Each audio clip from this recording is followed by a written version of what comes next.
د اندلسي مسلمانانو د تعذیب یو بیلګه. کله چې اندلس د عیسایانو لاسو ته ولوید او د اندلسي مسلمانانو لپاره د عیسایانو لخوا د پلټنو محکمې خلاص شوې، نو دې محکمو چې مسلمانان څومره ځورولي او تعذیب کړي دي شاید تاریخ ډیر کم ساری ولري. د هسپانیې د پلټنو محکمو لګن شمیر تعذیبونو نه یو وحشي طریقه د مسو د یوناني غوایي په ګیډه کې د یو مسلمان اچول و.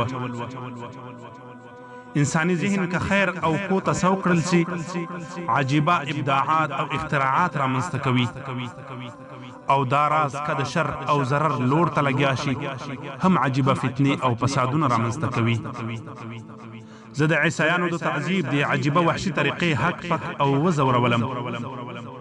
انځورونو کې تاسو له مسو جوړ غوایان وینئ چې هغه په تمثیلي شکل انځورل شوي دي. د دې غوایي په ګیډه کې به مسلمانان واچول، لاندې به اور ورته بل کړ او د اور په سوځېدلو به چې د مسلمان له خولې چغې وتلې، نو د غوایي په ستوني کې به یو ډول باجه غوندې شی نصب کړی و او هغې کې به د غوایي رمباړه غوندې وتلې، تر څو به چې مسلمانان ژوندي وه او چغې به یې وهلې، همدا د غوایي رمباړه به روانه وه او چې هغه به مکمل وسوځید او وفات بشو، غږ به یې چوپ سو.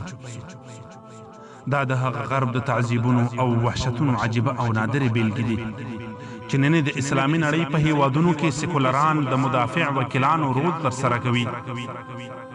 د غرب وحشیانو روزلی سیکولر د غربیانو غوندې وحشي او تر هغو بدترین ځناور دی، ځکه هغوی د غرب داسې وحشتونه پټوي او د اسلام په تاریخ کې د ظلم کوچنۍ کیسې پړسوي او خپروي.